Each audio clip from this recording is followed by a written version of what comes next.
नमस्कार, आप सभी का वीडी टीवी भारत में स्वागत है। श्रद्धा हत्याकांड में आरोपी आफ्ताब पूनावाला के नार्को टेस्ट से पहले उसका पॉलीग्राफी टेस्ट किया गया। आफ्ताब के पॉलीग्राफ टेस्ट के बाद नार्को टेस्ट भी किया जाएगा। नार्को टेस्ट के जरिए पुलिस आफ्ताब से सच उगलवाने की कोशिश करेगी। नार्को टेस्ट में मस्तिष्क की तरंगों, पल्स रेट और ब्लड प्रेशर को रिकॉर्ड किया जाता है। नार्को टेस्ट शुरू करने से पहले आफ्ताब को ट्रुथ ड्रग दी जाएगी। ट्रुथ ड्रग इसे सच उगलवाने की दवा के तौर पर जाना जाता है। ये दवा इंसान के दिमाग को प्रभावित करती है और झूठ बोलने से रोकती है। ट्रुथ ड्रग में सोडियम पेंटेथोल नाम का केमिकल होता है और जैसे ये शरीर में प्रवेश करता है, इंसान बेहोशी की हालत में चला जाता है। हालांकि ये इसके डोज पर निर्भर करता है। सर्जरी के वक्त भी इस दवा का प्रयोग किया जाता है। सोडियम पेंटेथोल क्या है, इसके साइड इफेक्ट क्या होते हैं और ये कब प्रयोग में किया जा सकता है, ये सब कुछ हम आपको बताते हैं। सोडियम पेंटेथोल का इंजेक्शन जब लगाया जाता है जब इंसान बेहोशी की हालत में चला जाता है। नार्को टेस्ट में इसका डोज उतना ही रखा जाता है जिससे वो पूरी तरह से बेहोश ना हो। इंजेक्शन का डोज इतना लगाया जाता है कि वह अर्ध बेहोशी की हालत में रहे। इसके बाद सवाल पूछे जाने का सिलसिला शुरू हो जाता है। अर्ध बेहोशी की हालत में झूठ तैयार कर पाने में इंसान नाकाम रहता है। ट्रुथ ड्रग का चलन 1920 में आया। इन दवाओं का इस्तेमाल CIA, पुलिस और नाजी जासूसों ने पहले किया।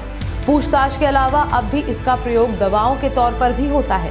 सोडियम थियोपेंटल, इसको सोडियम पेंटोथल के नाम से भी जाना जाता है। साल 2007 में नई दिल्ली पुलिस ने मोनिंदर सिंह पंढेर और उसके नौकर सुरेंद्र कोहली को ये दवा दी थी। दोनों पर नोएडा में बच्चों के साथ दुष्कर्म के बाद हत्या करने का आरोप था। नार्को टेस्ट की खास बातें हम आपको बताते हैं। हॉस्पिटल में ऑपरेशन थिएटर के अंदर ही नार्को टेस्ट किया जाता है। इस दौरान डॉक्टर, मनोचिकित्सक और FSL की टीम के लोग अंदर होते हैं। टेस्ट के समय खास ध्यान रखा जाता है कि बाहर से आवाज अंदर नहीं आए। सवाल पुलिस और मनोचिकित्सकों की टीम मिलकर तैयार करती है। पुलिस की ड्यूटी होती है लेकिन OT के भीतर आने की और जाने की मनाही होती है। नार्को टेस्ट से पहले आरोपी का मेडिकल टेस्ट कराया जाता है। नार्को टेस्ट की जरूरत तब पड़ती है जब आरोपी लगातार बयान बदलता है। दवा के तौर पर पेंटोथल इंजेक्शन का प्रयोग होता है।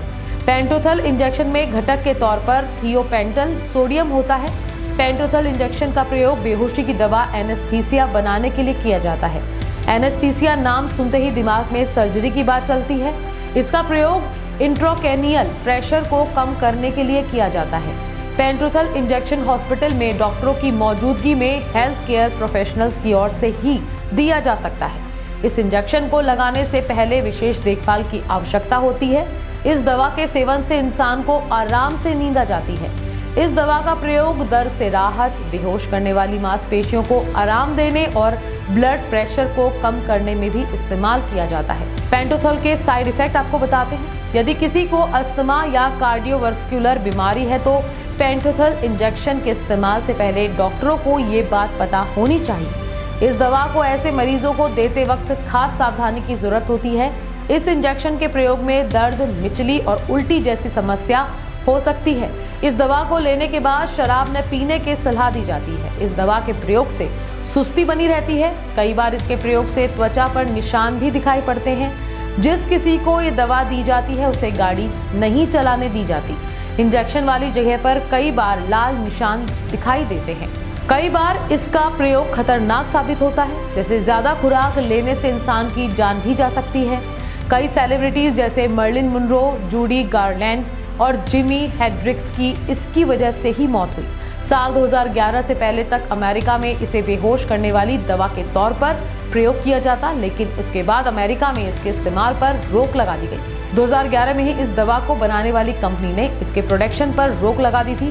कंपनी को डर था कि इटली में सरकार मौत की सजा देने में इसका इस्तेमाल कर सकती है। ये कंपनी इस दवा की एकमात्र सप्लायर थी और जब उसने प्रोडक्शन बंद किया तो अमेरिका में भी इसके इस्तेमाल को बंद करना पड़ा। अभी के लिए फिलहाल इतना ही। आपको हमारी नार्को टेस्ट से जुड़ी स्टोरी कैसी लगी, कमेंट करके हमें जरूर बताएं। नमस्कार।